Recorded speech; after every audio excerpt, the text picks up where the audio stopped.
আল্লামা মামুনুল হক মাশাআল্লাহ।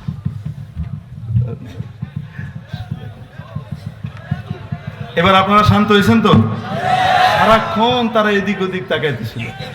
নবীজি সাল্লাল্লাহু আলাইহি সাল্লাম যেমন কিবলা কবে চেঞ্জ হবে, বাইতুল মুকাদ্দাস থেকে ঘুরায় কাবা আমাকে দেওয়া হবে, এই আশায় বারবার খালি আসমানের দিকে নামাজের সময় তাকাইতেন। নামাজের ভিতরে খালি আসমানে তাকাইতে থাকতেন। এই মনে হয় জিবরাইল আইলো হইল ঘুরে নিবার। ফালানুয়াল্লিয়ান্নাকা কিবলাতান তারদাহা। এরা সারাক্ষণ বয়ান তো করি আমি, আমার চেহারা দেখে না, খালি হেদিকে তাকায়। এতক্ষণ তাই হয়েছে। যাই হোক, সেরে দিচ্ছে। মুআজ্জাজ হাজিরিন, হযরত আবু উবাইদা ইবনুল জাররাহ রাদিয়াল্লাহু তাআলা আনহু শিখাইলেন মহামারী আক্রান্ত এলাকা থেকে চলে যাওয়া, না থাকা, এবং মহামারীতে দুনিয়া থেকে বিদায় নেওয়া, এটা কাঙ্ক্ষিত শাহাদাতের মওত। ঠিক কি ঠিক না? আবু উবাইদা শহীদ হয়ে গেলেন। আমির হলেন, সেনাপতি হলেন হযরত মুআজ ইবনে জাবাল রাদিয়াল্লাহু তাআলা আনহু।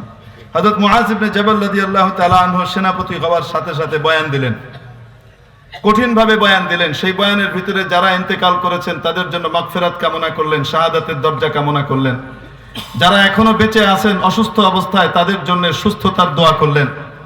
দোয়া করে শেষ মুহূর্তে বলছেন, নবীজির ওই হাদিস শোনালেন যে মহামারীতে আক্রান্ত কেউ যদি মারা যায় আর সবর করে, ধৈর্য ধরে, হাহুতাশ না করে, ইয়াকিন আল্লাহর উপরে রাখে, সববের উপরে ইয়াকিন না রাখে, আল্লাহ তাবারাক ওয়া তাআলা তাকে শহীদের দরজা দেন। এই হাদিস শোনাইলেন, বইলা এবার দোয়া করতেছেন। খুতবার শেষে দোয়া করে দেখেন না? খুতবার ভিতরে কিন্তু রব্বানা আল্লাহুম্মা দোয়া করতে থাকে কিছুক্ষণ শেষ খুতবায়। এবার দোয়া করতেছেন, ইয়া আল্লাহ, এই মেহমান এবং এই ওয়াবার কিছু হিস্সা তুমি আমাকেও দাও, আমার ঘরেও দাও। দোয়া করতেছেন।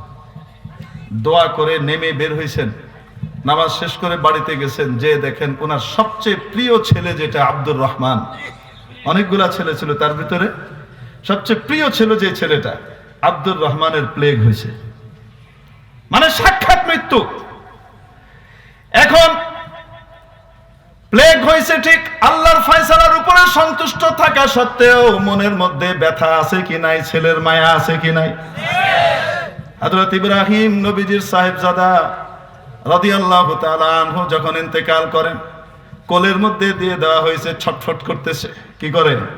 ছটফট করে, খিঁচুনি দিচ্ছে, চোখ উল্টায় যাচ্ছে, হিঁচকি দিচ্ছে, এবং নবীজির কোলে থাকা অবস্থায় রূহ চলে গেল।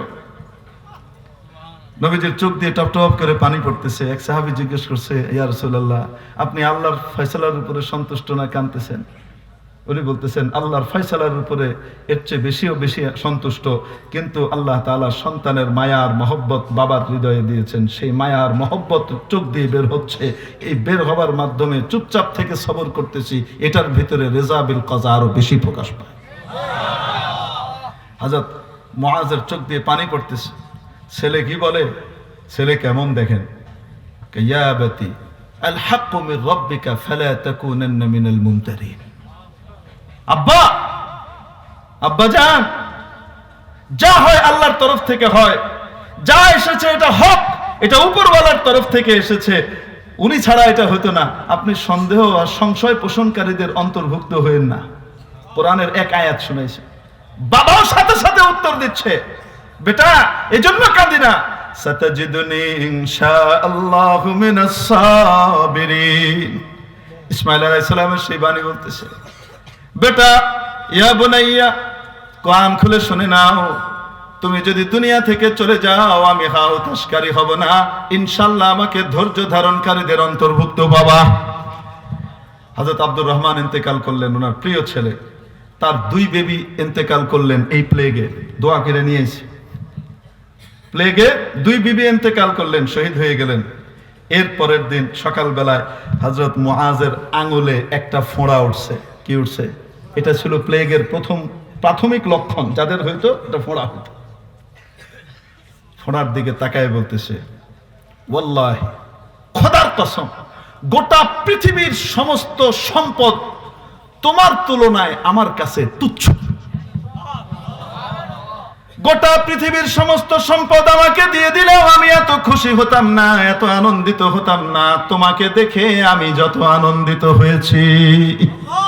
কারণ তোমার কারণে নবীজির বাণী অনুযায়ী আমি শাহাদাতের অমীয় সুধা পান করতে চলেছি। সুবহানাল্লাহ।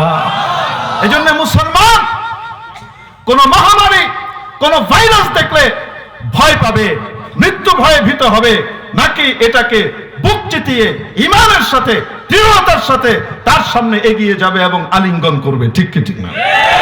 সতর্কতা ঈমানের দাবি করতেই পারে, কিন্তু ইয়াকিন আর বিশ্বাস থাকবে কার উপরে? আল্লাহর উপরে। আল্লাহ তাআলা আমাদেরকে এই পরীক্ষায় পাশ করার তৌফিক নসিব করেন। বড় পরীক্ষা এসছে, এই পরীক্ষায় যেন আমরা পাশ করতে পারি। আল্লাহ আমাদেরকে কবুল করেন। ওমা আলাইনা ইল্লাল বালাগ। হযরত ইনশাআল্লাহ গুরুত্বপূর্ণ আলোচনা করবেন। সামা খারাসের জন্য আমি আপনাদের কাছে ক্ষমা চেয়ে নিচ্ছি। জাযাকুমুল্লাহ।